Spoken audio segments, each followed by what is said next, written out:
Remember, all I'm offering is the truth, nothing more. I'm a relationship hacker. Run up and get touched up, suicide. And all of y'all know my style. I excel, then prevail. Run up and get touched up, suicide, that's it. And all of y'all know my style. I excel, then prevail. How's it going down? How's it going down?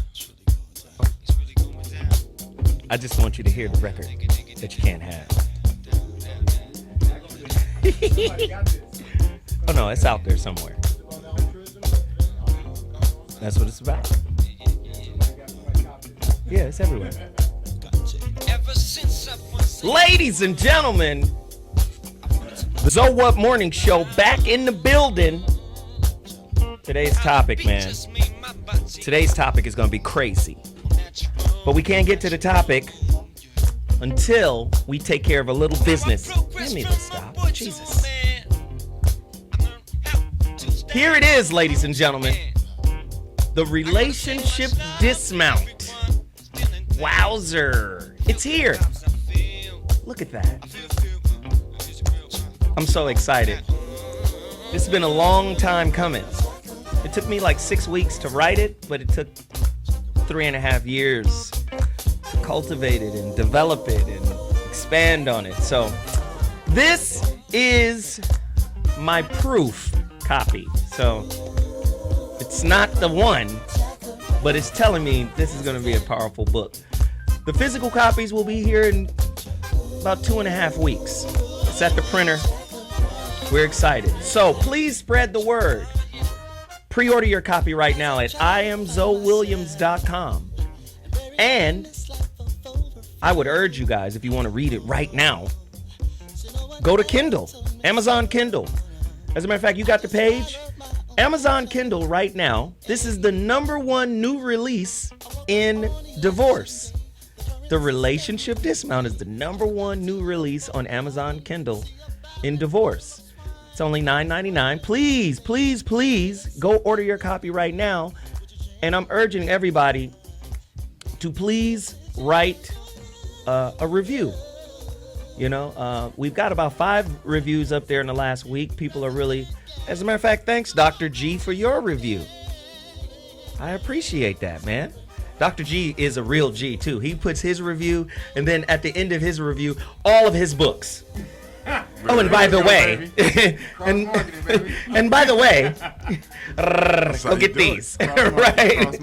I love it, man. So, for everybody that purchased, or for, I can't say everybody, I will say for the next 17 pre-orders of this, I will throw in a free copy of The Rebirth of Seeds, my first book. Right? So go there now, and I will send both of these to you. How about it? I am Zoe Williams. I only got 17 copies of these left, so this is only applying to the next 17 orders. And I'll know by date and time.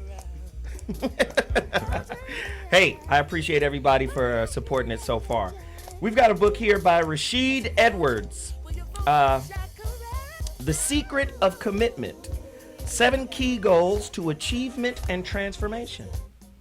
Please support this brother. As a matter of fact, I love black entrepreneurship. Look at this brother. He said, I'm going to put a bookmark of me.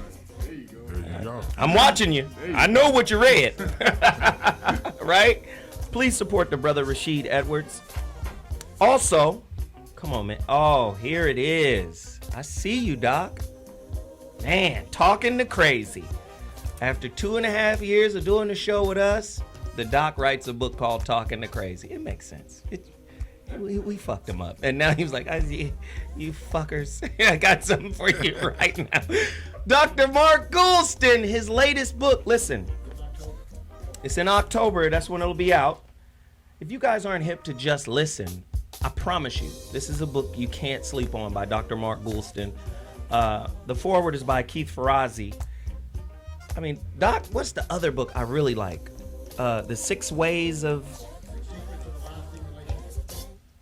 But, yeah, I need to hear him. He's not listening.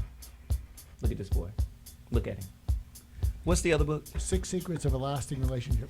The 6 Secrets of a Lasting Relationship is a heavy book. I need you to go support Dr. Mark Goulston on that as well.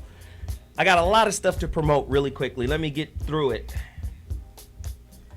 This sister reached out to me. She's from Houston. When I tell you this is one of the most useful human beings I've ever met, she's been a fan.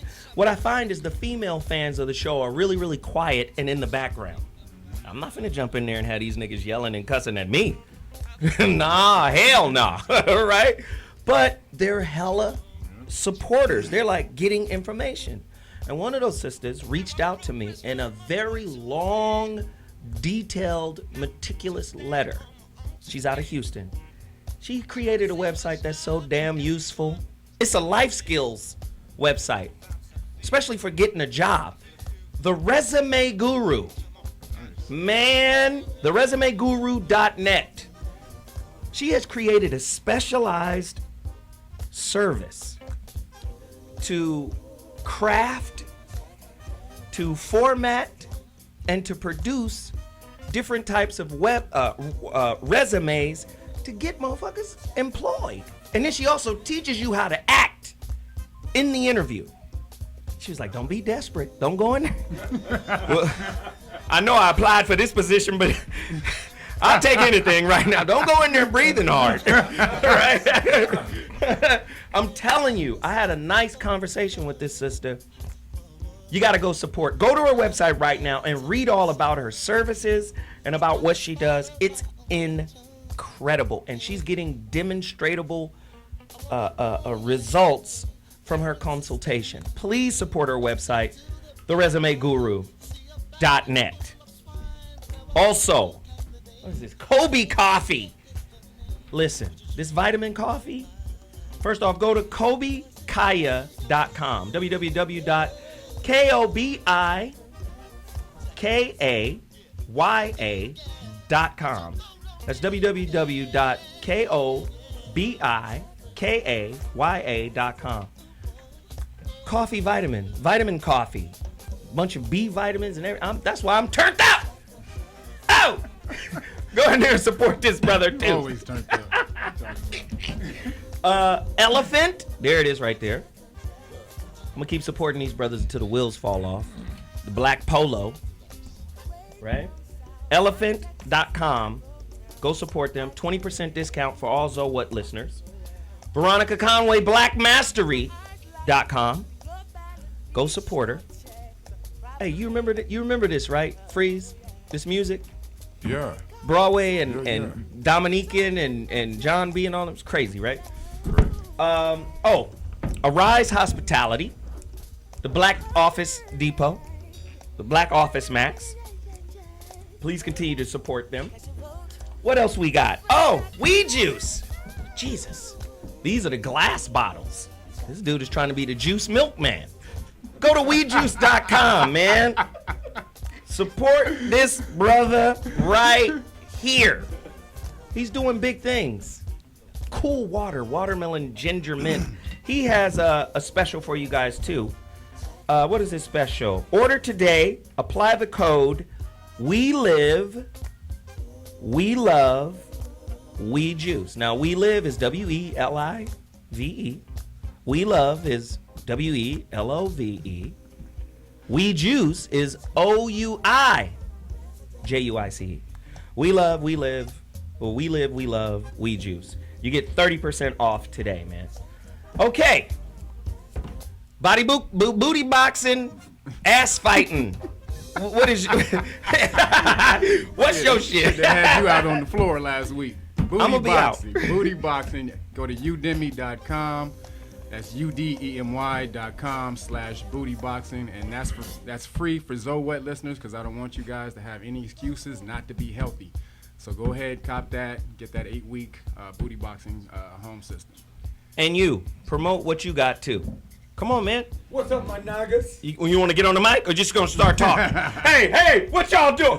Get on the mic. Man, I'm an MC. I don't need no mic. There you go. MCs, they need mics. We in a cipher right now. You got the beat? Where the beatbox? No. Well, y'all already know. Much love to everybody who's been supporting. Much love to the Texas people who are just hitting me daily. The nigga shirt, naga shirt, all that breaks down all the etymological roots on the back. For all those who know. What's the website? Shit. www.consciousent.com. There we go. CONSCIOUSENT.com. Please support the homeboy, Tony Be Conscious. And before I get up out of here, I think I've promoted everything. I think everybody got hit up, right? Let me just make sure. Please go to Amazon.com and get the relationship dismount, how to stick the landing when exiting a toxic relationship. I really need your reviews. Can they buy it there at Amazon? They can get the Kindle right now, the Kindle version right now. Please do reviews, because when the reviews come out in the first 2 or 3 weeks, if you get 200 reviews, it bounces it way up. That's right. Wow. See, I didn't know that.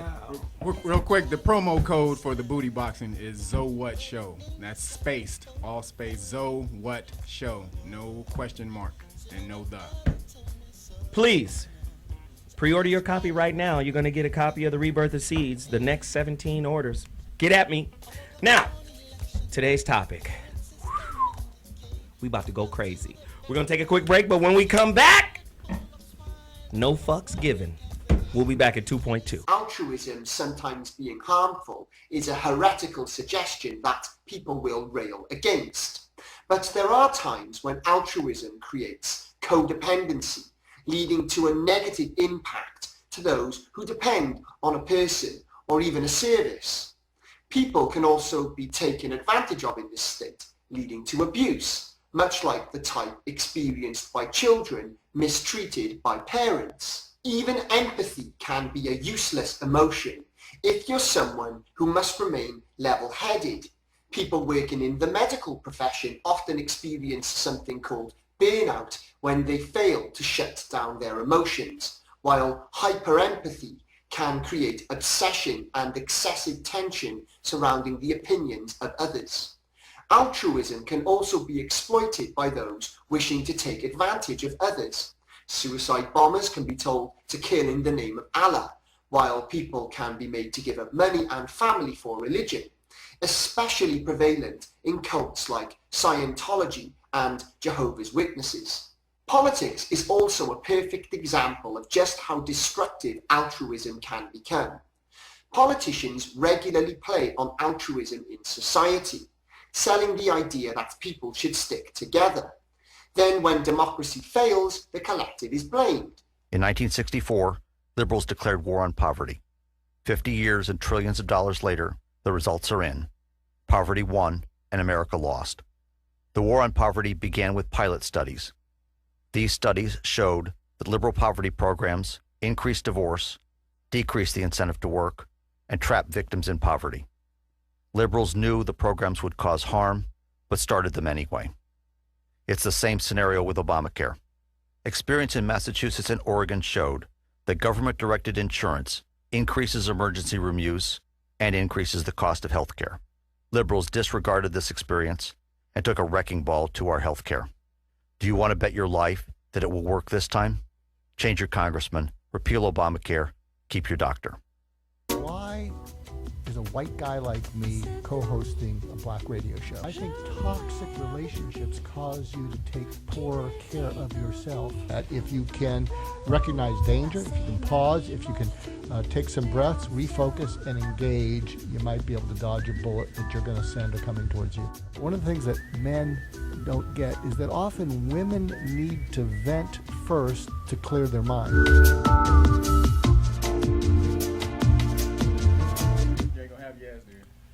So, talking about altruism gone wrong. Well, I'll give you a little taste of my upcoming book, Talking to Crazy. There is a chapter, it's called The Kiss Off and the Gentle Kiss Off. So I'm going to get a lot of interviews on this, I think. And what the gentle kiss off is, do you ever talk to someone, or you ever listen to someone, and they kind of vent and they use you, and you give them advice, and they never change? Everybody got someone like that? Yeah. So here's the gentle kiss off, because, and it looks like this. before they get you frustrated and you give them advice and they never change, and before it's like a 747 picking up speed, and before they get down the runway, about 10 seconds into it, you go like this: I need to stop you. And I can't be angry. I need to stop you. And they're going, what? I was just getting beginning. And so the gentle kiss off is to say, I've been doing wrong by you. And they're going to say, what? Yeah, something that I've noticed is that when you talk to me about these things, you get stuff off your chest, you feel better, and then when you feel better, here's my buddy. What you doing? And then when you feel better, like I said, thank you. And then when you, thank you. That was my Alzheimer's was going to take us to who knows where. How do you But feel? You feel better? When you feel better. okay. anyway, as I was saying, you'll have your chance to rant. Anyway, but what you say to them? I need to stop you because what happens is you vent, and then you feel better, and then you do nothing about it. So there's a word I hate to use, and it is called enabling you. So I am actually keeping you stuck by listening to you, and I can't be part of that because you are my friend. So I need to stop you and keep you kind of frustrated, angry to the point where you actually do something about it, and I'm no longer going to play into this. And if I really care about you and I'm altruistic, we're stopping right here. Go fix it so we don't have to have this conversation again. Wow. Wow. Today's topic: 0 fucks to give. Oh God, I got I 0 looked in fucks. my fuck container and found it barren. It was barren. There are no more fucks to give, Father. What shall we do? Today's topic is going to be crazy, of course. Pathological altruism. Where are the fucks? We are out of fucks. Can the empathetic ability of the masses be used as a tool of manipulation? What does giving too much of a fuck mean? I'm just saying, can giving too much of a fuck be harmful? Can you hurt somebody by just caring for them too I guess if much? you break their kidneys. Wow, thanks for the joke. I believe I hurt you yeah. by giving you way too many of my fucks. All right, so let's go deeper. Let's define altruism real quick. The belief in or practice of disinterested and selfless concern for the well-being of others. Some may choose to work with vulnerable elderly people out of altruism.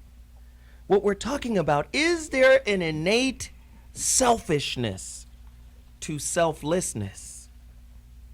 Because I don't know a motherfucker right now that just give without some kind of payback. And when you talk about altruism, you're talking about some type of chargeback. I do this because it makes me feel good. Yep. To the point that you're going to injure somebody? Because sometimes doing is actually ruining. Absolutely. Enabling what Doc just said. Why do you hate that word? Because he's a doctor. Let me finish with the questions, That's right. Jeff. I don't like doctor words. I know. You don't get no prep time. You just come in, cop. Start talking. Come in, just sit right down on the mic. So anyway, I told that son of a bitch. Is there a discernible difference between benevolence and altruism? Is self-sacrifice a prerequisite for unconditional love? You mean, because they tell you, sacrifice, that's what altruism means. You have to sacrifice yourself. Now let me give you an example of pathological altruism. Say you got a doctor.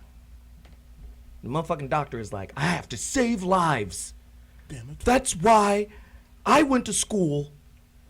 I graduated from Duke Medical Center.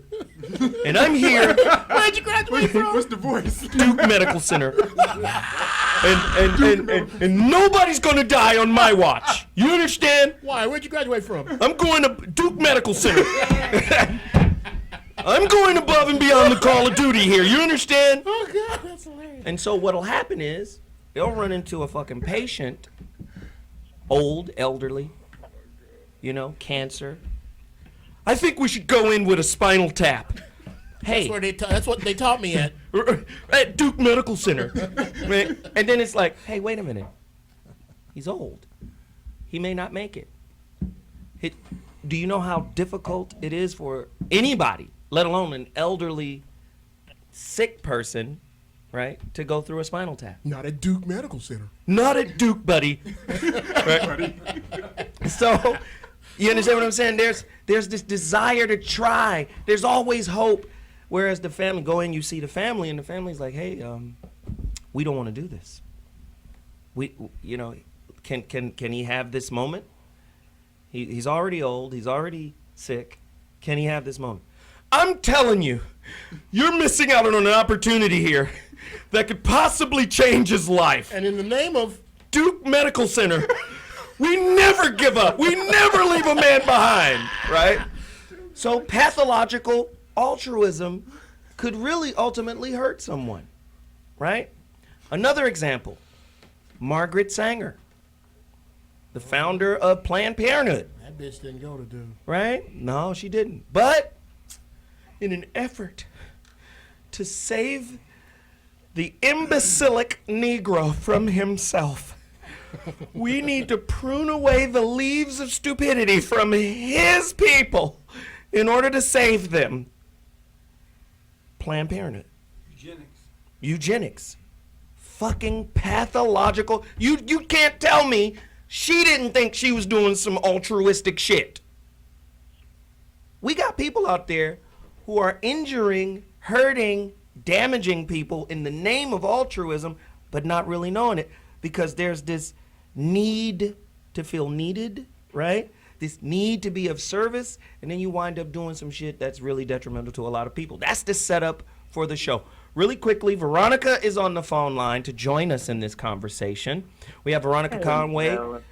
What's up, baby girl? Hey, Ronnie Con. Hey, what's up? We got Veronica Conway on the line. She created Black Mastery. We've got Dr. Mark Goulston talking to crazy. We've got booty body fighting. Hey, look here. Booty boxing. Booty box. Booty boxing. Your ass getting whipped Friday. Asshole training. Right? We got comedian, actor, Freez Love in the building. Yo. We got motherfucking Jeff Brown, comedian, actor. Let's go in. I think I'm going to go down to DMV and get my name changed to that. What? Motherfucking Jeff Brown. Don't do that. And when I get pulled over, you have to say my name, officer. So you should be BLT and better late than never. Wow. Ba-da-da-da. Okay, I'll get back in my corner. Yes, thank you. So, where are the limits to caring, to giving a fuck? Freeze? I don't give a fuck enough to answer that answer. No, I'm just saying. I think the limits are like Doc was saying. If once you start trying to help somebody, and you realize that they don't want your help, if you keep persisting, and them saying I don't want your help is one thing, but them saying yes I want your help, but then acting like you never said anything, you never tried to help, then you're giving too much. You have to back up. Yeah. Why? What is the point? Now you look stupid, and now you're starting to hurt yourself by I don't know if I'm saying it right. I Just smoked say a it. gang of weed this morning. We understand. But That's natural Without for you. me? hey, you were late. Callbacks. But no, it starts to become damaging when you're just rambling. You're giving on stuff. You're helping. They're not listening. Why do you keep doing this? Now you're fulfilling your own need, and that's not healthy for you. You know, Wow. Two quick reasons why some people give too much. One is that down deep, you sometimes give to get someone off your back because you feel if they escalate, you're going to eviscerate them. Wow. And so it's a way of saying you give to them because they're getting you so upset you want to smash them. You want to say to them, well then just go jump off a cliff. And the other thing is a lot of people who are givers on the outside, they have rage inside that doesn't go along with the way they feel about themselves. So down deep, if you know that you can be triggered into real rage and it bothers you because it scares you about yourself, often you will, I forget the psychological thing, but you will displace it or something, or you'll sub in giving as a way to stay away from a part of you that says, down deep, I know if I'm a good person because I have rage. I have seen it, and it is kind of It is kind of in a corner somewhere, but it could come out and it could be ugly. Mhm. So I'm just going to keep giving because I got to counterbalance what I think is really me, Mhm. which, by the way, goes along with people's feeling unworthiness. Got it. Because a lot of people feel unworthy because even though I'm nice on the outside, I have a rage inside me where I could kill and like it. Wow. Listen, we got to take a quick break. Y'all hear the music. That's what the music means. When you hear the music, wrap it up. Got to go to break. But let me ask this question before we go.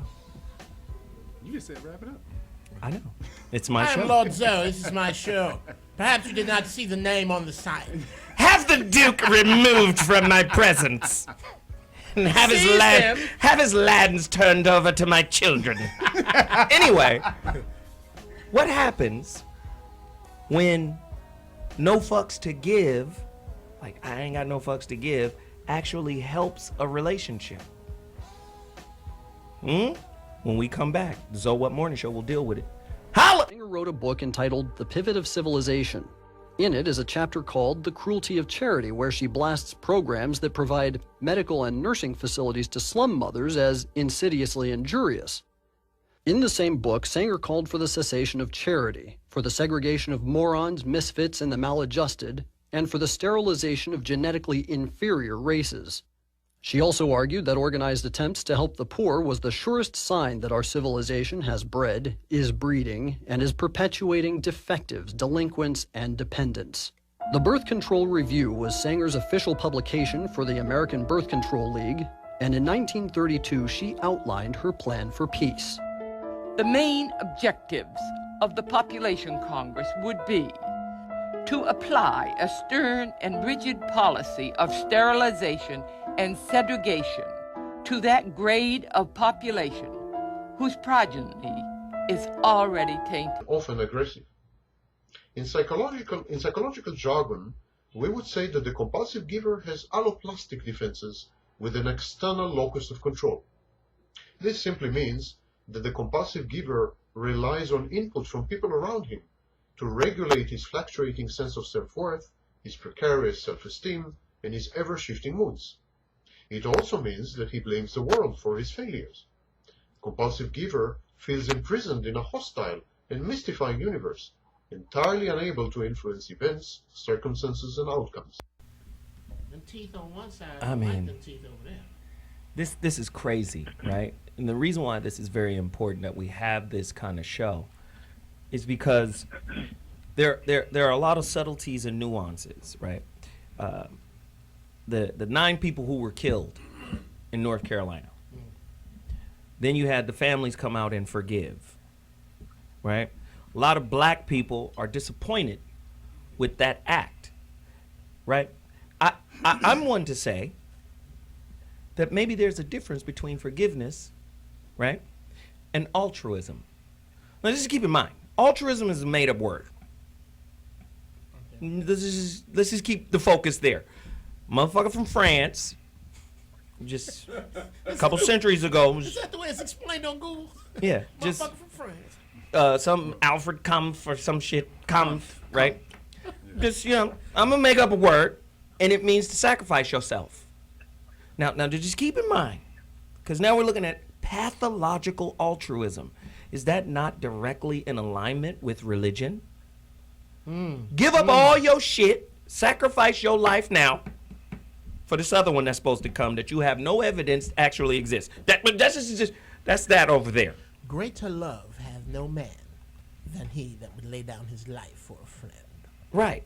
So when we start looking at altruism and the belief in it, there has to be some separation from forgiveness to altruism. I believe forgiveness is this. Forgiveness has nothing to do with the person you're forgiving. Ooh. It has to do with you, how you heal, how you move past. So there's a lot of brothers in our community, and I mean them no disrespect, they just don't understand what forgiveness is. It's a spiritual movement for internal cleansing some shit out, some trauma. Letting go. It's not altruism, which says, I don't mind sacrificing me for you. They don't know Joan of Arc shit. It's not that, right? So we have to distinguish between the two, and when one is appropriate and one isn't. We have to do that. All right? Veronica Conway is on the phone line right now, And my guy, Jake, just sent us some very valuable information about Farm Aid. Jake from State Farm? No, Jake from the booth. Oh. Fuck. Oh, that's hey. Jeff, I have no fucks to give for you right now. And I accept that.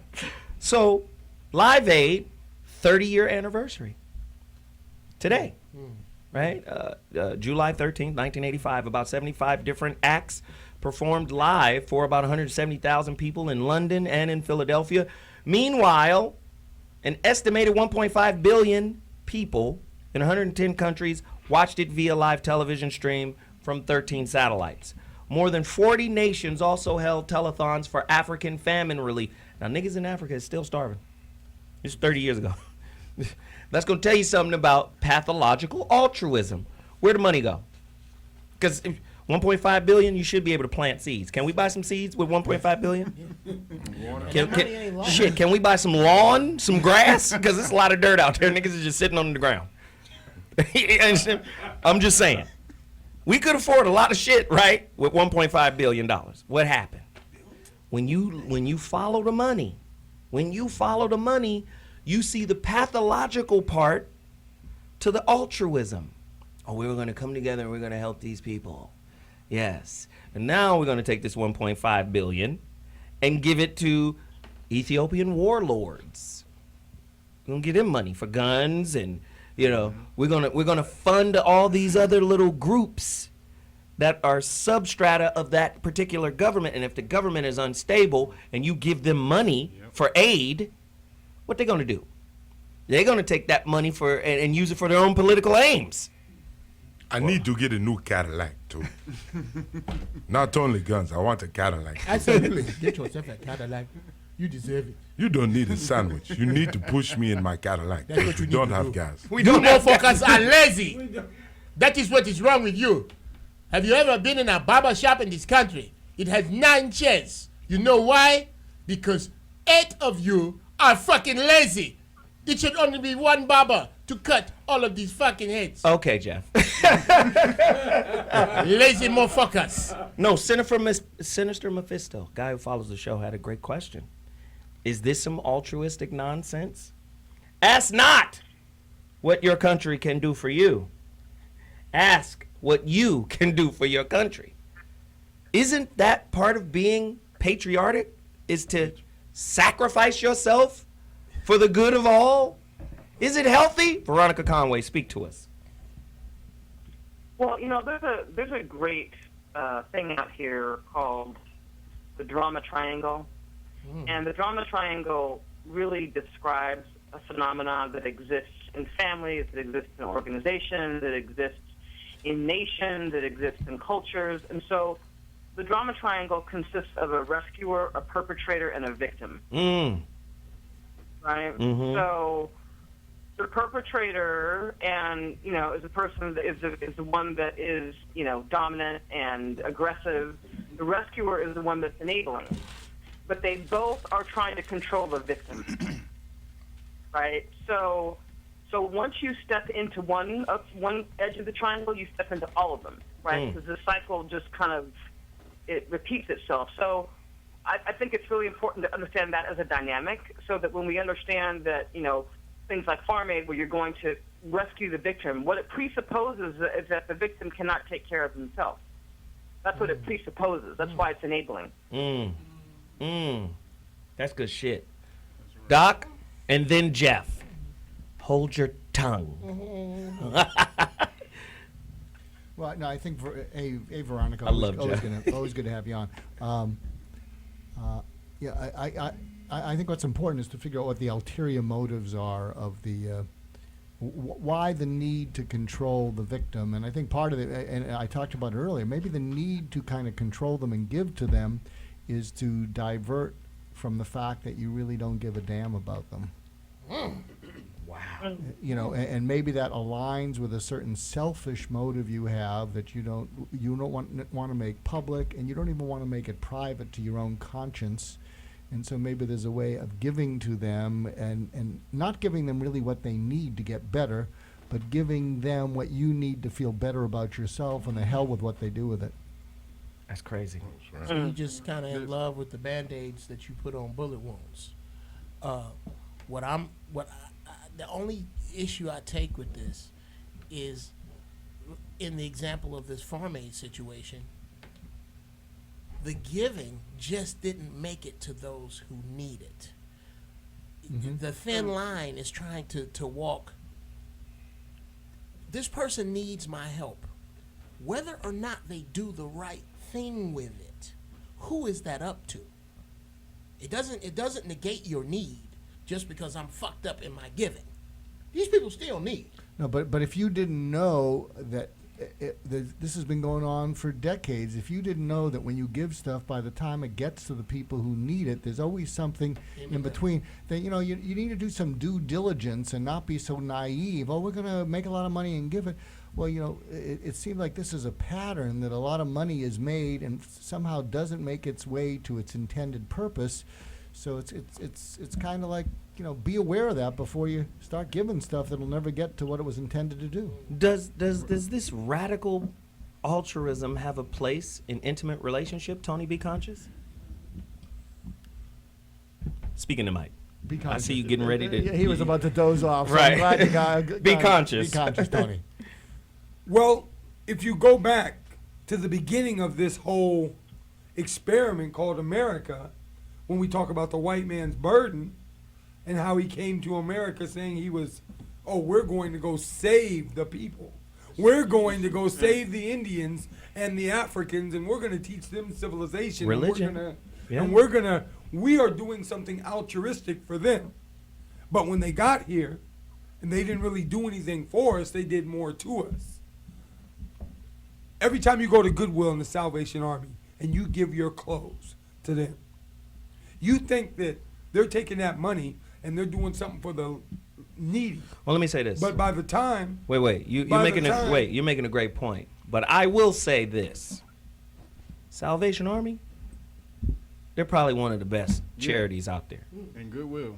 They're probably one of the best. Salvation Army, I would give to the Salvation Army. I've given because to they're them. probably one of the best. But I've given to them. They'll put their ledger out there for you. 20% of everything they pull in goes to administrative, but 80% gets to where it's supposed to go. Right. That's Salvation Army. Anybody else? I don't know. I don't think the Goodwill does that. I done gave them so many clothes, and they not in here. Why are you yelling at us? And by the time, fuck the Goodwill. So I just stopped giving. I started taking my stuff downtown to Skid Row and just giving my clothes to people. Just giving them, because that way the people ain't skimming the money off the top. I done seen a shirt of mine I gave to the Goodwill. That's where I was going. Selling in the Goodwill for more than I bought it for. Okay, settle down. Jesus.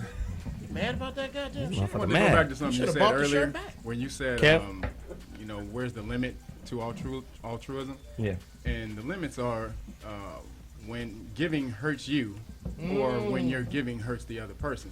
Because a lot of people give to feel self-righteous. There's many reasons why people give. They feel guilty. But like for me, back in the day, I inherited a couple of houses. And as soon as I did that, I had every homie wanting to live with me when I had my house. I had homies, oh yeah, what's up, dog? I mean, seriously, I was literally running a hotel. Yeah. So then I sold the houses, and I had all this money. Then I moved into a nice apartment downtown. Boom, everybody was there. So when everybody's there, now I'm buying food for everybody every week. I'm spending like $300.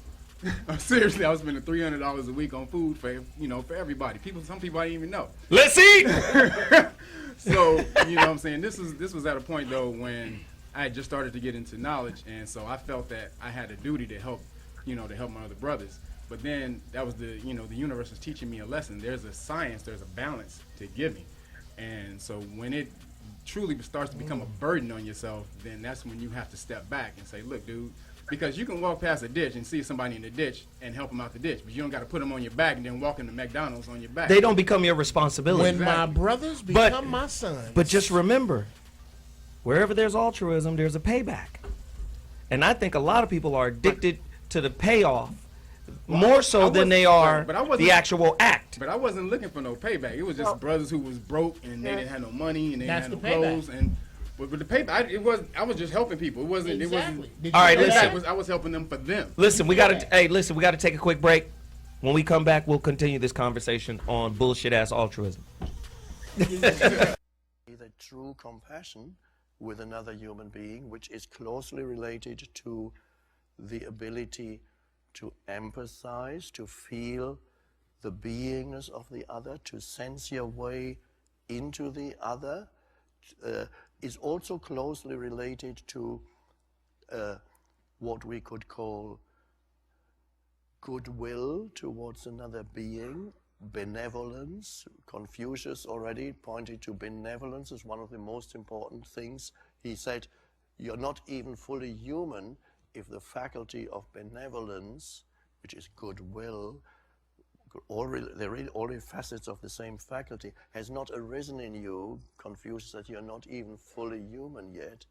So that compassion, the benevolence, the goodwill, the ability to empathize, to ultimately recognize the other as not absolutely other, all arises when the habitual and unconscious and compulsive labeling of others no longer operates. And that's where compassion can arise.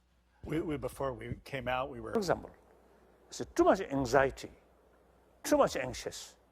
Well, these ultimately related with extreme self-centered attitude.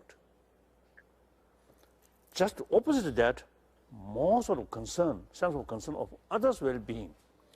That mental thinking automatically open our mind. Then that reduces fear, distrust, gaining more self-confidence. That brings inner peace. That brings our mood more calm. So that I usually call secular way to approach these secular ethics. If you have religious faith, very good. You can add on secular ethics, then religious belief, add on it, very good. But even those people who have no interest about religion, okay, without religion, but you can train through education. So, religion, any religion, necessary. Respect the other who have different view. Consider part of we, part of humanity. My future also depends on them. So respect and listen their interest and tell them our interest and try to find mutually agreeable solution. That's the only way. Like the Palestine problem, both sides stand firm, then confrontation. So healthy compassion. I think healthy compassion, Veronica, please weigh in, is compassion where you have no ego in what's happening. It's kind of like if you're think of how this feels different to the receiver. Let's say you're a coach. I'm a coach. Feel how it feels different to say to someone, "Let me show you what I can do," versus "Let me show you what you can do." You know, and so when you can let go of some agenda, and Veronica, I want you to weigh in on this because I just went to a 2.5 day thing on it's called Conscious Conversations, but it's we had some interesting people. We had a guy who was a sniper for the CIA. We had a whole range of people, and what they were saying is if you can let go of your agenda, the world will reveal itself to you. And and what it'll reveal to you is ways in which you can help the world and yourself that you never imagined, and it's just waiting out there. And so part of what we talked about was stuff like quantum physics and everything, is that everything is connected, and the dark matter and how there's a network of, Zoe probably knows about this, the dark space is really networked together. It's not emptiness. Like synaptics. Yeah, and so one thing we're doing here is having an effect, a galaxy away. And so if you can just take yourself out of what you're doing and try and let things reveal itself to you, they will. But a lot of people can't let go of that because they feel out of control. So I'd be interested if that's just bullshit stuff too. No. Veronica, You're right, and then you're right, Dr. G. Yeah, you're right, Dr. G, because, not having an agenda is actually one of the key cornerstones of good coaching, really effective coaching. The coach is agendaless. See, understand that rescuers have a need for significance, right? That's why people enable and rescue. Is right, if they have a need for significance. But what happens is if they keep trying to get their needs for significance met through rescuing and enabling, eventually they get pissed off, right? And they turn into perpetrators because they're doing it not out of the goodness of just sharing and giving. They're doing it because they need to feel that need for significance. Isn't that most mamas? I had that question set up. That's most mamas. Yes. To me, and motherfuckers are gonna be mad, but as I'm studying this shit, I see mamas. Yeah. The fucking and correct me, Veronica, but there is an entitlement. There is an attitude of I was in labor for 4 days. I deserve you to walk 4 miles for each day I was in labor. Do you understand? To me, there's a pathological, altruistic vibe mothers have. Yes. Oh, and this is why a lot of people can't divorce their mama. Mama done did some fucked up shit, and they can't unhook because it's mama. Yeah. You just described most young black men. I think it's a decision. Go ahead. We listening. We listening. I think it's a decision that all mothers have to make. I know that I had to make a conscious decision when I became a mother to not be a martyr. Right? I had to decide that. Whoa. Damn. Wow. Right. Okay. I had to decide what that meant because I understood that you could easily subsume your identity in your children, and you could, children have endless needs, right? And if you didn't I knew that if I didn't design a life where they saw me getting my needs met, that they would design lives where they didn't get their own needs met. Wow. In other words, you have to model getting needs met. Otherwise, you're in martyrdom. Damn. So basically, they modeled the pathology that the first teacher laid down. Pretty much. Yes. Veronica Conway gets hotter with every phone conversation. Yes, she does. Jesus. That is so. That's fucking brilliant. That is. You know how many ghetto ass, horrible mothers. But are Dad too. No. Dad's a little different. No. But his pathology is there too. I'm talking about dudes. Well, when the last time you heard of a schoolyard fight start because somebody say your daddy blank?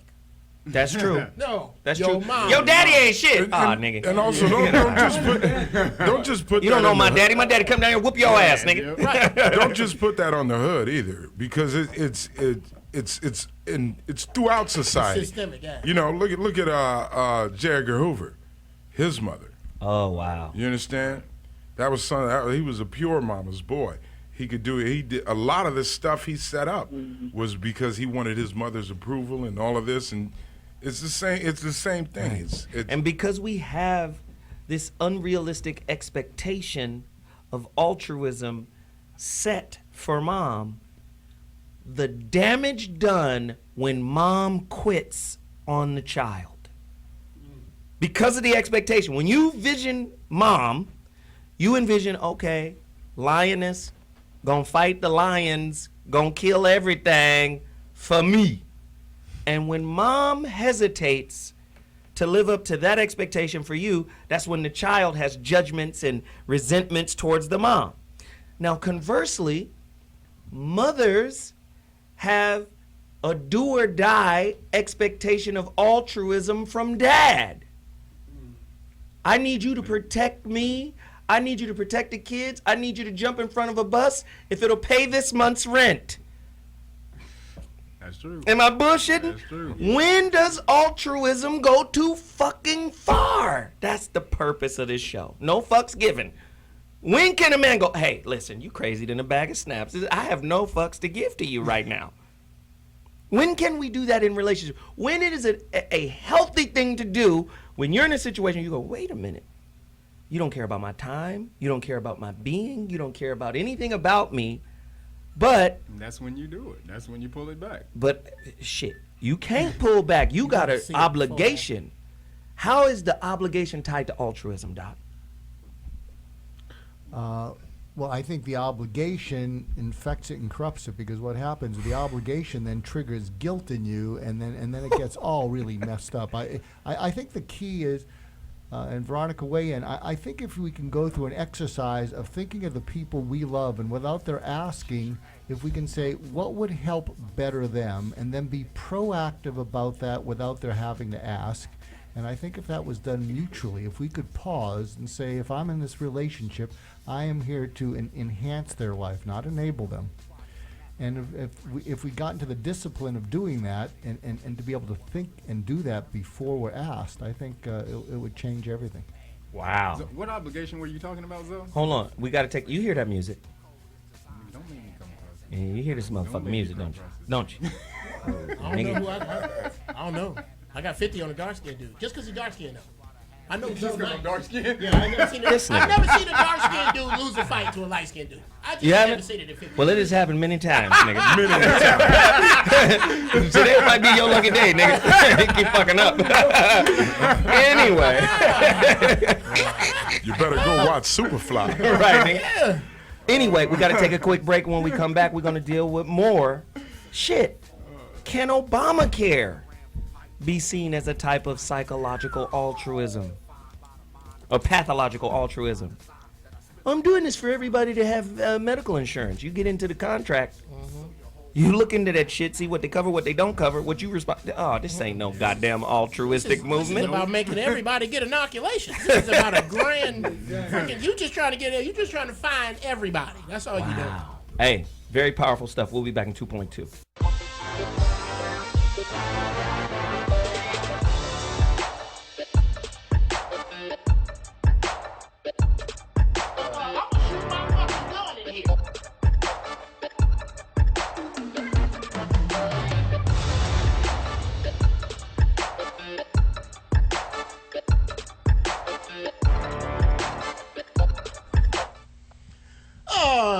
Which is where I like to start all of these. With regard to giving, my wife and I have already set up our concept of big giving, because we play Powerball only when it gets big.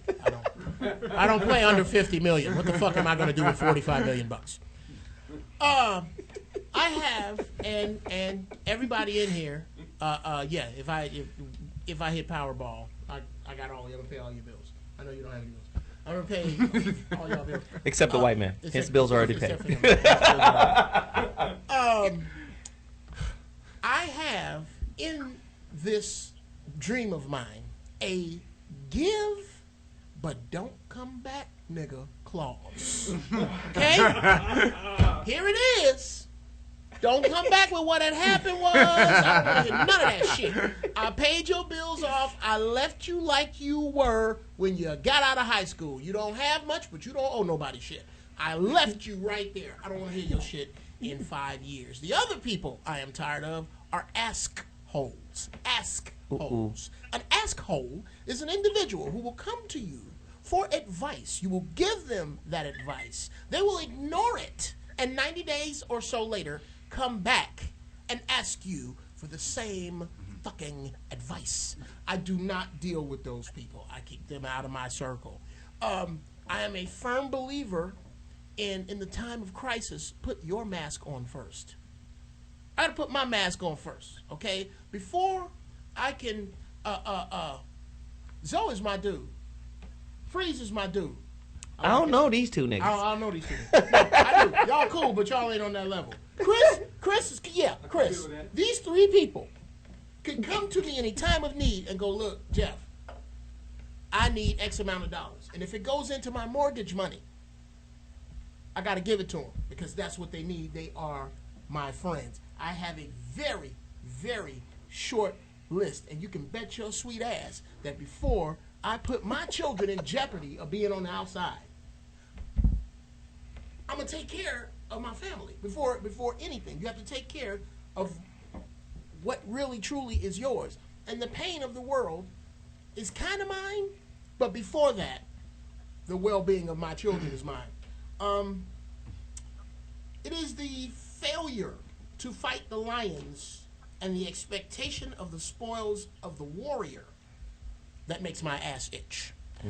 That goes out to the mothers who want to stand on the patriarchal, the matriarchal mount and talk about what wonderful mothers you are, what motherhood is supposed to mean, and you ain't done none of that shit. Your kids is eating Spam and Jello while you out fucking some dude and using your child support money to buy his Harley parts. That's not you. And you do not get to expect the spoils of the single mother who really is doing what the hell she is supposed to do. You make God's ass itch and may flesh-eating gnats infest your weave. Damn. Shit. You are living basically you are living the social equivalent of the father, the absent father who shows up on high school graduation day talking about, you know I'm your daddy, don't you? You are basically living that same bullshit. Yes, and in closing, you are probably the same people who call your children your BFFs. Wow. If your child is your best friend, there's a great reason for that. It is because you have alienated all the adults that can see through your bullshit. And the only person that will be your friend is the motherfucker that depends on you to feed them. They don't really have a choice. Okay, Jeff. Okay, I'm done. Damn. Fuck. That was a good rant. Amazing. Jesus. That was good. Amazing. Yeah, I was But late 'cause I was again- working on that. But Nobody again, buys that? Okay. I saw you working on it. Again, altruism, like all ideas. I always say this. Wherever there's an idea, a concept, there's got to be an army set up to protect it and defend it. And typically what motherfuckers do is they don't go look for the fight. They don't wait for the fight to come to them. They go look for the fight. So take fucking Christianity. We're going to explore the world and help the heathens. And introduce Christianity. Right. Because you motherfuckers are primitive and we are not. And we are here on a mission of mercy. That was a land grab. Right? But my point is, through altruism, it was Ayn Rand who said every fucking dictatorship on planet Earth used altruism. Hitler. Everything about Hitler is altruism. The collective, sacrifice yourself for the collective good of Germany. Yeah? Mussolini. What is altruism? Altruism is saying you're sacrificing for not for a greater okay, but for a greater good. Right? Greater okay. So you get pulled into it thinking, I'm doing something of value, of meaning, right? This is good. Listen, in the relationship coaching that I do, I will tell everybody, you are to compromise, for sure. Compromise is one of the key elements to making that relationship work. But you're only supposed to compromise up to the line of where you begin to compromise you. When you compromise yourself, come on now, because who are you? Who are you now? Who are you now? I'm throwing me away. Who Fuck are that. you? Do you think altruism, without clarifying what the other person you're being altruistic to, what their responsibilities are and what they're accountable for, is bullshit? If you if you're altruistic and you don't include that, then you're not helping them and it's bullshit. That's what makes you a sucker. The definition of a sucker, well, my personal definition of a sucker, is any individual that respects a person, a place, or a concept more than that person, place, or concept respects itself. Ooh. That's why nobody wants to roll in with the town hall, because now you're respecting her vagina more than she did. Damn. That's what makes you a sucker. You're a fucking sucker. Say more, Jeff, about how people disrespect themselves, because people listening may want to know more about that. Okay, if you are part and parcel, dyed in the wool, a Christian, and you go to church and you give them your tithes over and over and over and over and over again, and you find out that Sister Flora is about to get put out of her house, and she has been tithing for 15 years longer than you, and the church and bishop stands there in his gaiters and tells y'all that all y'all can do is pray, y'all been suckers for all that fucking time. But you know what? An equivalent to that, right? You use Christianity. That's a great example. Somebody following me on Twitter right now, @ZoeWilliams, tweeted me a collection notice from church. Yeah. Say, pimp, you bit late on the tithe. No! Yeah. No! Somebody, when we talk about pathological altruism, right? Bishop needs some gators for seniors. Now, Day. you can also apply that same analogy to fundamentalist Islam. You get on the bus with 18 pounds of plastic C4 and in the name of Allah subhanahu wa ta'ala, blow these motherfuckers up. So you want to kill yourself? Can you drive? You do it for God. Why would the omniscient source of all that is need to sacrifice your molecule of a being to make a point? I'm the Almighty God, but I need you to blow some shit up. Come on. Using you. Altruism gone wrong. Go ahead, man. Speak on it, Tony. Don't they tell you that your family is blessed when you do that? Really? Yeah. And you believe it? They say your family will be forever blessed if you are, suicide bomber. But you have to believe it. But altruism is kind of like you giving blood until your ass starts turning yellow and you just die. And you pass out. Then you finally realize, oh, I gave too much blood. But that's by that time, is that it's not too late. religion? But by that time it's too late. You've already given it all. In the words of Bono, and you give yourself away, and you give, and you give, and you give yourself away. My question to you now is it possible, and I'm going to start with Veronica, we're going to go around the table. Is it fucking possible to give without an agenda? Because when you see the bombers blowing up buildings or buses or whatever, they do it for something. There's 70 virgins, nigga, on the other side of this. You understand? We're all with black eyes. There's 70 virgins, okay? I want 70 bitches that don't know what they doing in right. bed. So, but you see what I'm saying? There's always an agenda attached to some ideology. Is there a way to give selflessly without hope or desire for recompense? Veronica, and then Freez, everybody. Well, I want to bring it back to what you're talking to about religion. And, I think it's fascinating the way that the masses get taught and conditioned and programmed that self-sacrifice is the key, while the powers that be never believe that self-sacrifice is the key. So if you think about it, you think like America's a Christian nation, right? Which means we turn the other cheek and we are, we follow in the footsteps of Jesus. But let me tell you, when the Twin Towers came down, we wasn't practicing Christianity. Oh no. We wouldn't practice white supremacy globally, right? And started invading nations, right? So I think you got to be real careful, because I think that the powers that be have programmed and trained us through the institution of religion so that we believe that self-sacrifice and martyrdom is somehow noble, but they never practice it. Wow. Is altruism? Let me just do it this way. In intimate relationship, would altruism be acceptable? Should we sacrifice ourselves for our partners? Freeze? I don't know if you should sacrifice yourself necessarily for your partner, but for the betterment of you and your partner, both of you. You know what I'm saying? That just, and I don't know if you can give without ultimately wanting something in return. I would hope that as human beings we could get to that point, and I think we could if we consciously made that effort. Right. Well, Kev? Altruism, the word also goes back to other people or that which belongs to other people. Uh-oh. So in true altruism, if I have an abundance of something, then if I have more than I need, then I am holding that which belongs to someone else who doesn't have it. So interesting. Altruism in a relationship. That's why you here, boy. I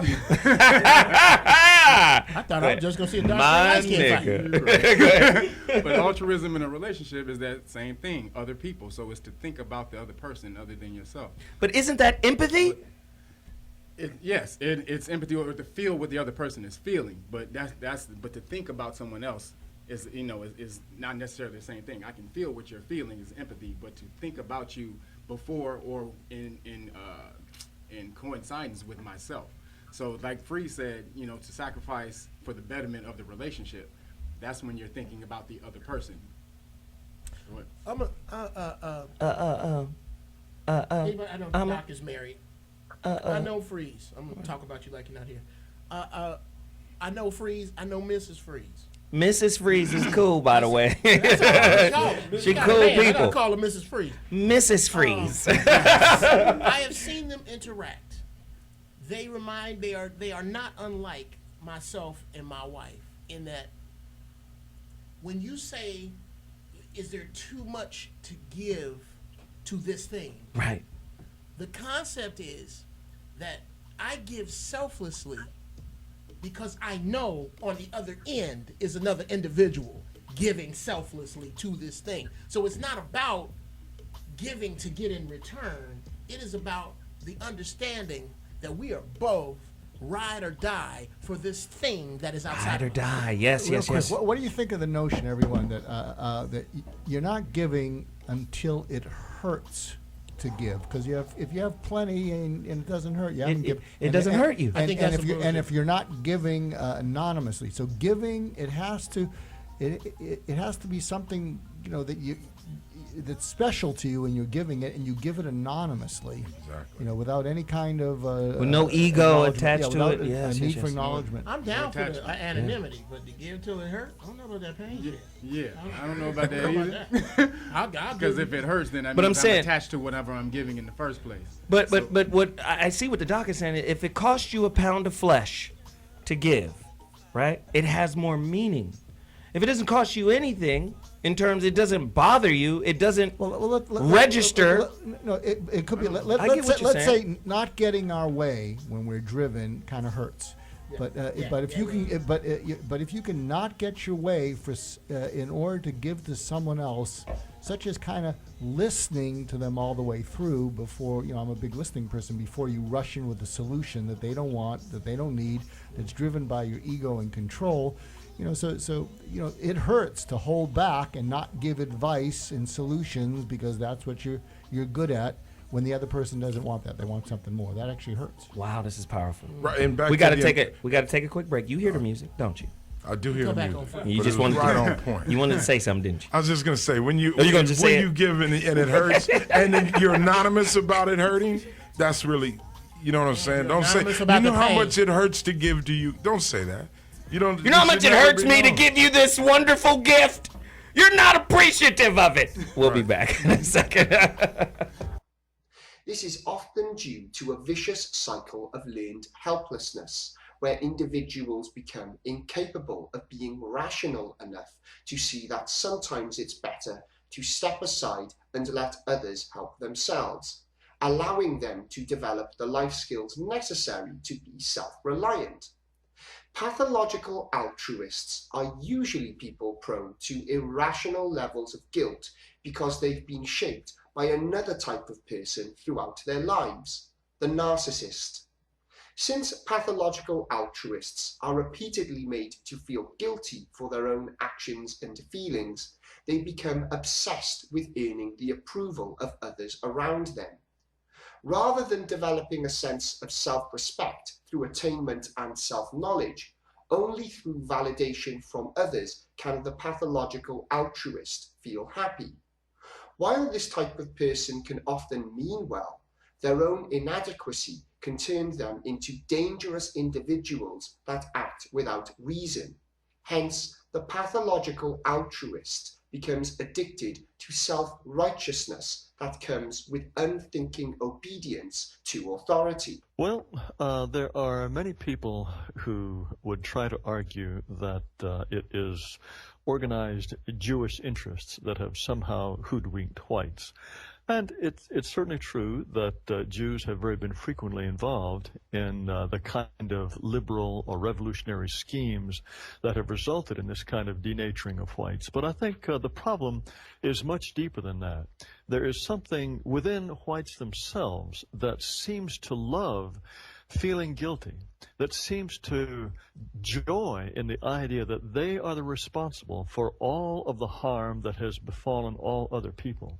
It is, I think, something that is unique to whites, this sense of wanting to take responsibility for everything that's gone wrong with the world, and to somehow believe that the world will even be a better place if we have disappeared. There are white people who, whether or not they believe this in their bones, actually speak in those terms. And this, to me, is frankly a mystery. I think I don't know of any explanation, a single explanation, or even combination of explanations that account for this suicidal denaturing, this transformation of the way whites think about themselves. At this point, I've almost given up on trying to figure out where it comes from. I think it comes from something deep in our nature that makes us susceptible to this kind of thinking. But I'm optimistic and I'm confident that as more and more whites see the devastating consequences of their dispossession, that more and more of them will wake up and realize that they do have a common destiny and that it's their duty to work together to defend that destiny. Well, I'm going to come back and tell you exactly. That was a bunch of malarkey. And I'll tell you why. I can answer all of his questions. You know where it comes from? There is not a singular race on planet Earth, and we just got to tell the motherfucking truth here. I believe altruism is a byproduct of guilt from the white psyche.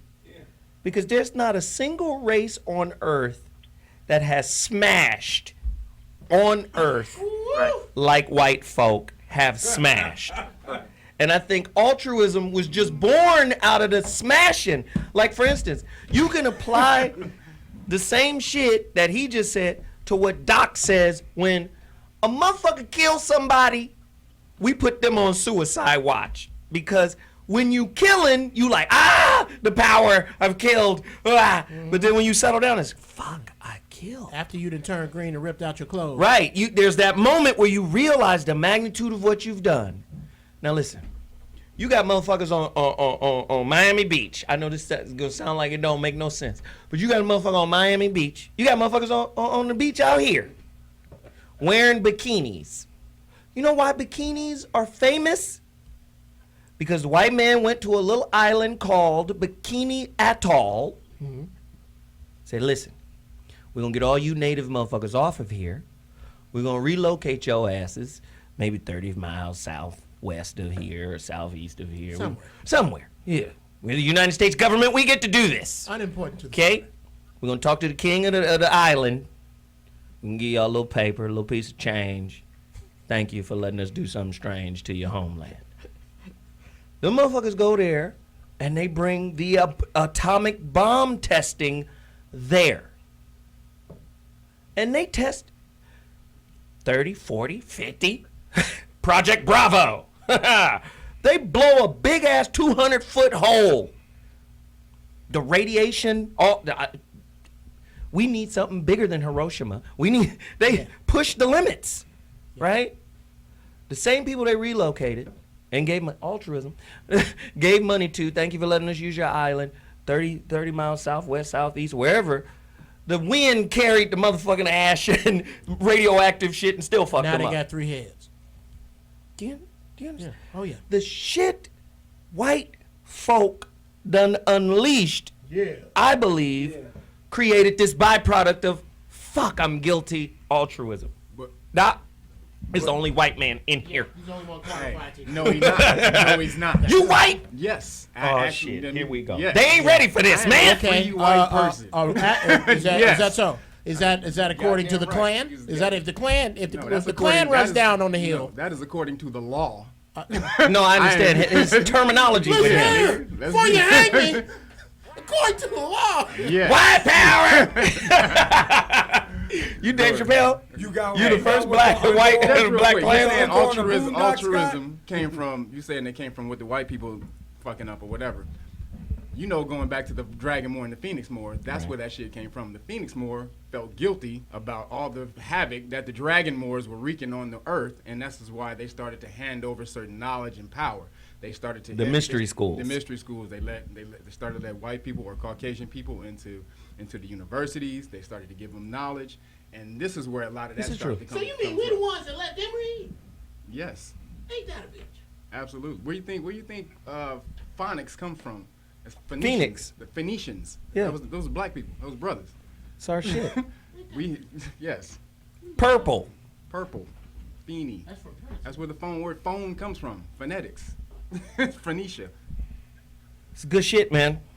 But I still believe You can believe that German, hey, that French dude came up with altruism because, again, there's a burden for causing so much fucking havoc.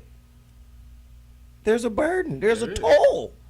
So then you say, okay, I need to do something for people because listen, part of the mystery school knowledge teaches if you do something that's negative, you got to undo that shit or some shit don't come back. Because the pendulum, get the Kabbalion when it talks about the pendulum swinging, right? And the masters know how to stop the pendulum in the middle. The laymen just move with the pendulum. Oh, it's good, it's fucked up. It's good, it's fucked up. The masters know how to stop it in the middle because they balance what they do. Speak on it, Jeff. I know you can't. Or Tony B. Whichever one of you, motherfuckers. Okay, well, you fuck Karma, me, nigga. Fuck me up with that pendulum shit. I'm sorry. I just think that it's a little short-sighted to do either. To either go, you know what, the white man did not invent barbarism. The white man did not invent conquering. The white man, blah blah blah blah blah blah blah, because we did it first. That's what he just said. Yes. Here's my short-sighted part of that. Go ahead. There are no Dragon Moors to date or on record that I know of who came up with a plan either on purpose or accidentally that could destroy the planet. The very planet. The whole The thing. whole fucking thing. The whole thing. They just wanted to take it over. If they couldn't take it over, they wasn't ready to just kill every fucking body. That's not your fault. I know you didn't know that. But I'm just saying. You ever say I'm just saying because you can clean up any bullshit you just said? You know, your baby got a big fucking head. The whole thing. The whole thing. The whole fucking thing. You seriously are going to compare the barbarism of the Dragon Moors to Oppenheimer's invention? What he said was, I was counteracting what he said is that they started altruism because they were guilty for what they did. I'm saying that's I not, said maybe. I didn't say they did it. Actually. Boy, you're all talking for me. Doing a good job. How Thank you very they much. doing? The spirit of that conversation from every brother I get it from after is that, you know what? You can't say that the white man did it because we did it first. Nigga, you didn't do it like that. So Dr. G, Tony B, Veronica Freez. No, I'm really thinking about this because coming to this show, even on the thing, why is a white man on a black show? So, you know, none of us are getting paid. I mean, so is this altruism? Is this guilt? I'm really digging, even in front of you, I'm trying to figure this out. So am I doing this because, you know, I owe it back to you, or I took jobs away from you? I mean, I don't know. And I'm getting kind of emotional because I want it to be for good reasons. Mm-hmm. You know, and I think part of it is, you know, that, you know, I think I've mentioned before, I was in the OJ trial with the prosecution, and I discovered my own kind of covert racism that I don't think I overtly was prejudiced, but you know, when I talked to some of my black friends after the not guilty verdict came down, and I realized that they had been feeling, black people were rejuvenated. We finally beat the Gipper. And we got his ass. Yeah, we got his ass. And, Oh, yeah. and when I realized that how much I hated that feeling because it seemed unjust, and I realized that my black friends had been living it their whole life, and that I didn't. It was one of them said, I said, why didn't you tell me it was so bad? He said, because you didn't want to know. So that's kind of it's not an overt prejudice, I hope, but covert was just as bad. It bothered me terribly. And then, and also, I think why I'm here is because I think talented, hardworking people, but you have to be talented and hardworking, maybe just hardworking. Everybody deserves their shot, and so I think to be marginalized and pushed aside and disregarded from reasons not of your doing, I think you deserve your shot. And part of that is much less than any of you guys. I'm somewhat marginalized in the sense that I'm not like most psychiatrists I know. I'm not like most doctors I know. I'm not like, I guess, most white people I know. I'm not like most black people I know. So I know what it's kind of like to feel sort of marginalized, and where I'm lucky, where many of you aren't, is I seem to be invited everywhere. Meaning, I guess I don't offend too much, but I don't belong anywhere. So Wow. So on a good day, I feel Wow. I can go anywhere because I respect, and I don't think I'm high maintenance. Maybe I am. Talk to my wife, but I don't belong anywhere. So on a good day, it feels like I can go anywhere. On a bad day, it feels like, is this just I've been doing this for a year and a half. Is this just another place I don't belong? Wow. That's deep. So- That's good shit, mother. I don't know. Hey, Veronica Conway, jump in here. I know you got something right behind it. That's heavy. Well, I really appreciate the thoughtfulness and the introspection, Dr. Yes. G. That's a really Yes. powerful thing. My thing doesn't directly correlate with that. What I was going to say, I think, it's interesting. White folks have taken their fear of genetic annihilation, right, that they experience because, interacting with black and brown people basically wipes out the population. Right? The whole planet would be brown in a couple of generations. But they've taken that and they've externalized their fear and rage, right, and sort of unleash it on the world, whereas I think we take our fear and we internalize it, right? We internalize racism. We internalize self-hatred. And that's what I think the difference is. I think at a certain point, as black folks, we've got to stand up and stop internalizing everything and, start knocking some heads. That's good shit. Freeze, and then, who did I say? I said Tony B? Yeah. Tony B, hurry up, man. Well, when we look at I love Tony altruism B. in this day and time, I mean, it looks so much different than what our ancestors would have did. I know you talk about the Moors, but in this generation, even the people who are altruistic, we've got the media, we've got everything. So if you're doing something good for people, you're getting it on the back end. See, it's the true altruist who is not known, who gives that nobody sees. That's the one you could truly say is personifying that energy. But in this day and time, that ain't the case, not at all. Well, there are people who are like that and people who are not. I just wanted to get back to Jeff really quick. I'm not saying, dude, that the Moors just treated white people bad. The Moors enslaved everybody.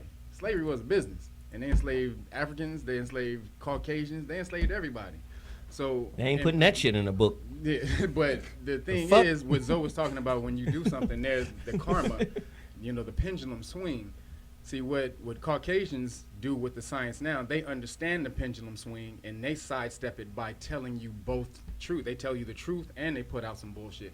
So when you grasp onto the bullshit, then it's your fault. It's not their fault. Right, because they can always say, well, I told you. Put it out Wow. there. And that relieves them. That relieves them of their karma. See, we didn't do that. We just smacked the shit out of people and held on to the knowledge, and then we was like, oh shit, damn, this is fucking up every damn thing. We got to actually teach some people how to live and how to survive and how to use this shit. So then we slowly started letting people in, slowly here, and this is how they came up on the information. So when you talk about Go ahead, finish, and then. Yeah, so when you talk about white people having this or Caucasians having this karma coming back on them for doing all this bad shit, they don't really have that. But seriously, white guilt is real. Am I bullshitting? White guilt is real, but that shit is just real. like they're dragging Moors, they're dragging white people, and they're Phoenix white people. This is a Phoenix white guy right here. They're benevolent Caucasian people that just truly want to help you, and then there's the other people who just want to fuck up your shit. That's the same thing in everything, dude. You got to balance in everything that you do, and the fact that or melanated people keep focusing on the shit the recent history of how they've been fucked up, it constantly keeps them in jail and locked up from being who they truly are and who they truly could be. Right. Freeze. I think the key for me, and I could be wrong, but I think the key is being anonymous. If you want to really give, if you really want to help, if you're looking for something in return, then you can't be anonymous. If you are anonymous, then don't just be anonymous. Give to give, and don't once you're trying to get props for giving, that's a sign. Hey, Doc, speak to the fear of being nobody. To piggyback on his point, there's a great fear of being nobody, right? Yeah, Somebody versus nobody. Say that. Well, you know what's happened is with all this instant celebrity where you don't have to have any talent, what's happened is most of the world are anybody's, but everyone is going after being somebody, because if you feel like anybody, you feel like nobody, and the majority of people are anybody's. And but the world is sort of saying, in fact, I'm actually speaking to the head of anti-terrorism at a big thing, because I think part of the attraction of ISIS for vulnerable people is, you an angry nobody? Right. They're going to make you somebody. Jeff. Two things. One, the only reason that I disagree with giving anonymously, especially among black people who have, is because that's the first thing they say to defend the squandering of their money that everybody knows about. Oh yeah, I just bought 2 Bentleys. Oh yeah, I got Well, what about the poor people? Well, I do shit you don't know about. Well, I know when you fuck your money off. Why don't I know? You need to let me know. You need to counteract. For every Bentley you own, there needs to be a computer lab in an inner city school. That's right. And I need to see that. That's right. So I need to see that given. Yes. That's my only issue with that. Yes. With regard to you and asking, do you even belong here? You absolutely belong here because you don't belong there. If you did belong amongst the grandiose, stealing, lying motherfuckers that I have in my head of those people, like when the revolution starts, I got you. I'm gonna get you. If you did belong over there, you would not belong here. Because of the places you go, that you could so easily fit in, that you could so easily jump into the bullshit that they're saying that you know is bullshit, and you don't. And that energy makes you feel like you don't belong there. You do belong here. That's what, yeah. Good shit. Cry later. Cry later. Laugh now, cry later, bitches. But I have a confession and something because there is a part of me that comes here because I feel this kind of guilt, and to what we said about significance before, there is a part of me that I hate to admit it. There's a certain grandiosity. Look at me, I'm so caring, whatever. I think hopefully the only thing that protects me from being a perpetrator is that if people reject anything that I give them, I don't get pissed off. I mean, it's like once given, gone, and so But I do have to own up to the fact that there is a certain grandiosity, probably because I think when you feel you don't belong anywhere, you feel very small. Wow. And so I think some of that is, I plead no contest, is that this is a way for me to temporarily not feel so small. Wow. See, we just bonded right there. But you see what's so real? You know what's so real about that? You got a lot of motherfuckers, so-called, leaders who are afraid to be as real as Dr. G was right now. Absolutely. And they'll be sitting on their high horse. The horse is painted red, black, and green, and they'll be talking all this shit. Red, black, and green. Right? They'll be talking all this shit condescending. I'm going to tell you right now. Motherfucker. Well, I'll save that for the fucking final thought. But it's your honesty. Right. You see what I'm saying? is honesty, being honest. That's all people really want. You don't have to think like I think, but be honest in how you think. Right. Absolutely. Stand on your shit. So I know where you stand and where we stand together. If you're truthful, then I know I know how to interact with you. But most people most Caucasians are hiding that. That's why taking down the flag was a huge fucking mistake. Yeah, it didn't really mean shit. It doesn't mean nothing. shit. It don't really mean shit. Nothing. All you niggas out there, you dumb All they did was they did was take down the marker. If this is a war, Exactly. if this is a war, you just took down the marker of a target. That's what you did. You dumb All right, listen, we got to take a quick break. When we come back, we're going to wrap it.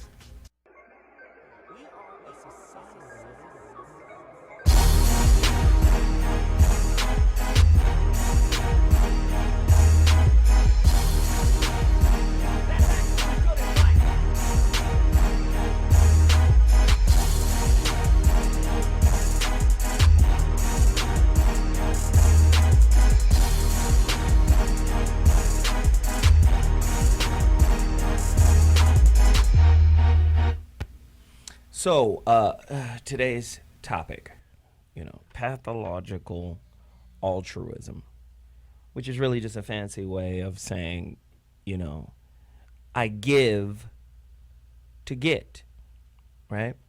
I help to help myself, right? That's really what it's about. I help to help myself. Now, the reason why I wanted to do this topic, because I knew it was wide-ranging, and it would cover a bunch of stuff, right? You could look at the government as pathologically altruistic, right? I'm creating welfare systems and welfare states so I can keep the society stratified, right? Right? Or I'm giving free education, which is diet knowledge, because I'm not teaching you how to think. I'm teaching you what to think. I'm more indoctrinating you and programming you so you can integrate into society to keep it going. But because the school is free, you think I've given you a gift. When in actuality, I've given you a life sentence. Right? The thing that hurts the most is the way we interface with the social game rules of our society is the way we interface in relationships. We are cold-blooded relationship brokers. Just like altruism has a payoff, relationships have a payoff. When's the last time you seen somebody get in a fucking relationship without an expectation for a payoff? I just want to enjoy, I want to experience, I want to learn, I want to grow. That's it. I don't want anything else. What the fuck are we doing? Always comes up. Where's this going? What is this about? Am I wasting my time? I've been with you for years now. When are we taking the next step? You're not taking this serious. Right? In a way, if I'm going to take the next step, you gotta make me absolutely certain that I will never need another woman. Are you up to the challenge? Right? We've got all this baggage, this ideological baggage. It's the inflexibility of our ideas. Not only the inflexibility, but most of us inherent inflexible ideas that we never challenge, that we never vet. How do you vet it out? First off, discover who you are. And if that shit feels like a cheap-ass jacket from Aardvarks, right? A cheap-ass thrift store coat right around the navel area, then it don't fit you. But nobody wants, if there's fear there, if I challenge this shit, my mama gonna be mad. My daddy's gonna be mad, right? We inherit these ideas and they become a burden, right? They become a burden. At the end of the day, to be in unconditional love means just that. There are no conditions. Ideas are the conditions by which we interface. So now, I want a meaningful relationship with a person. I don't get it because I'm really fucking the shit out of this idea of what I think I'm supposed to have in this intimate relationship. If a motherfucker could just line up to that, if that girl lined up to this, I'm gonna fuck the shit out of this idea, man. Right? Then we're disappointed. Ideas come with expectations. Expectations unfulfilled leads to disappointment, leads to frustration, resentment, unforgiveness. We don't even know what unforgiveness is anymore. That's a spiritual sacrifice. The spiritual component of what we should be doing is gone because everything is about fitting into the social construct so we can now be labeled as normal. Right? We're normal now. We made it. We're here. And we're supposed to be unfulfilled. We're supposed to be unhappy. We're supposed to be resentful. Everyone else is. We made the quota. I want my t-shirt. Right. Where's my bumper sticker for making it to normalcy? Right? I love us. But we've got to just scruff off all of this excess and start to see things for what it is and not for what we want it to be. Just what it is. Robert Anton Wilson, the guy who wrote Prometheus Rising. He has something out there called maybe logic. Just look it up on YouTube. He's since dead. But maybe logic. Maybe I'm wrong. Maybe you're right. He said if the world would just give up is and shift to maybe, tomorrow we would wake up 50% saner. If we just shift to maybe. This is the rightaholics. I'm doing this, and there's no truth in what we're doing. There's just the desire to be paid back for what we've done. Relationships will inherently be problematic as long as we stay in that space. I'm Zoe Williams, and that's my final thought. Again, I want everybody to promote their stuff, but listen. Oh, Jesus, I'm so excited about this, man. This book is back, man. Listen, in a couple of weeks, we're going to have the physical copies, start mailing them out. I'm just so excited. Listen, if you want to get your pre-order, I have 17 copies of The Rebirth of Seeds. If you pre-order a physical copy right now, when the physical copies come in, I will put a Rebirth of Seeds in there with it for free. Please go to my website, I am Zoe Williams, and pre-order your physical copy, or go to Kindle, right? Amazon Kindle, and download the Kindle version. And please write a review. What happens if they write a review, Doc? Yeah, if in the next, we're already in a week. If the next couple weeks he can get 200 reviews, it bumps it up. Wow. And so I can tell you, it may not be, if you don't even have the book, if you believe in Zoe and you believe in what he's writing and you see the introduction and it doesn't have to be all 5 stars. It can be 5 or 4 or whatever, be honest, but we need to support him. In fact, my fight, you don't even introduce me as you go around. I've written a lot of forwards because I have some best-selling. I am proudest of the forward and of this book of anything I've ever written. Wow. Damn. Forward. Really, I'm proud to be associated with it. So you got to support him. You got to go check it out. Much Go to respect, Kindle. Doc. I appreciate Yeah, that. Veronica Conway, you're on the phone line. Tell us right now where they can find you. Yes, veronicaconway.com, and my social media is all things Veronica Conway. Hit me up. Perfect. Freez Love, where are you at? Freez Love, hit me up at Freez Love Comedy on Twitter. Also, I'm going to be at the Brea Improv this Wednesday. That's July 15th. Come check me out headlining at the Brea Improv. Excellent. Kevin, we going to be at the park on Friday getting in this boxing. No, go ahead, man. Yeah. So go ahead and get that booty boxing, the 8-week home system. That's Udemy. udemy.com/bootyboxing, and the promo code is ZoWhatShow. Or go on YouTube and hit the online video classroom, Real Nagas. That's ReelNagas. Perfect, man. Perfect. Doc? Okay, And then Jeff? just check out Just Listen and go to goulstongroup.com. If there's a button there, free resources. You click on that, you get all sorts of free goodies if you like this. And do support Zoe. Thank you. Jeff Brown! Legend. The new YouTube series, Jeff Brown, Dig That. Look for this ignorant shit starting next week.